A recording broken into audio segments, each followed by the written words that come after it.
जय हिंद दोस्तों। तो चलिए आज सुनाते हैं आपको रश्मि की कहानी। एक गांव में एक परिवार रहता था। परिवार का परंपरागत व्यवसाय खेती था और परिवार का मुखिया एक अधेड़ आदमी था। कई दरों पर माथा टेकने के बाद उस परिवार में रश्मि का जन्म होता है। धीरे धीरे रश्मि बड़ी हुई और शादी की उम्र की हुई तो पिता ने पास के ही गाँव में एक लड़का देखा और शादी कर दी। रश्मि ने भी बिना किसी संदेह के अपने पिता की पसंद से शादी कर ली। लेकिन कुछ महीनों के बाद रश्मि को पता लगा कि उसका पति शराबी, निकम्मा और गुस्से का तेज है। रश्मि ने बात अपने माता पिता को नहीं बताई, लेकिन जब कुछ समय बीतने के बाद रश्मि बीमार पड़ गई तो कोई भी दवा काम नहीं कर रही थी। तो रश्मि के पिता ने उसे अपने घर लवा लाया और ठीक तरीके से देखभाल कर दवाई कराई तो रश्मि कुछ समय बाद ठीक हो गई। ससुराल वाले लेवाने आए तो उसके पिता ने रश्मि को ससुराल भेज दिया। कुछ समय बीतने के बाद रश्मि ने एक लड़के को जन्म दिया। जैसे ही लड़का जवानी की दहलीज पर पहुंचा, वो भी अपने पिता की ही तरह व्यसन के कार्य करने लगा।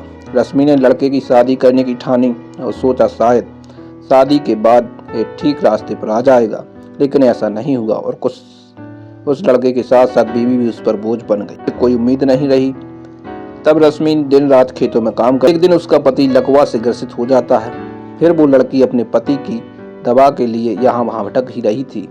उसके लड़के को खून के इल्जाम में पुलिस गिरफ्तार करके ले जाती है। अब उसके पास कोई सहारा नहीं बचता है। अब वो कभी अस्पताल तो कभी कचहरी तो कभी कोर्ट में भटकती रहती थी और जो समय मिलता उसमें अपनी खेती बाड़ी देखती थी। इस समस्या को चलते जब उस पर कर्ज हो जाता है तो वो अपने खेत बेच देती है। अब उसके पास जीविकोपार्जन का मजदूरी के अलावा कोई चारा नहीं बचता है। लेकिन ईश्वर को कुछ और ही मंजूर था। जब एक बार वह कोर्ट गई तो वहाँ उसकी मुलाकात उसके मोह बोले भाई मोहन से हुई।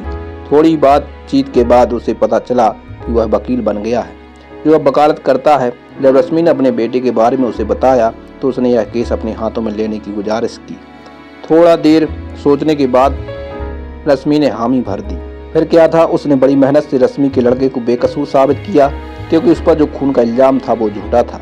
बाद में मोहन ने अपने एक मित्र डॉक्टर को उसके पति के इलाज में मदद करने की सिफारिश की तो उसका पति भी अच्छी थेरेपी मिलने पर कुछ समय बाद पूर्णतया ठीक हो जाता है। इस प्रकार मोहन की मदद से रश्मि का परिवार बिखरने से बच जाता है और फिर सब एक साथ मिलजुल कर रहते हैं और अपना काम खुशी खुशी करने लगते हैं और अपने जीवन में आगे बढ़ते हैं। तो इस प्रकार दोस्तों हमें इस कहानी से सीख मिलती है कि इस प्रकार एक लड़की जो असहाय थी, जैसे हिम्मत नहीं हारी और उसकी मदद ईश्वर ने उसके भाई के रूप में की। तो इसी प्रकार हमें भी अपनी मेहनत करते रहना चाहिए।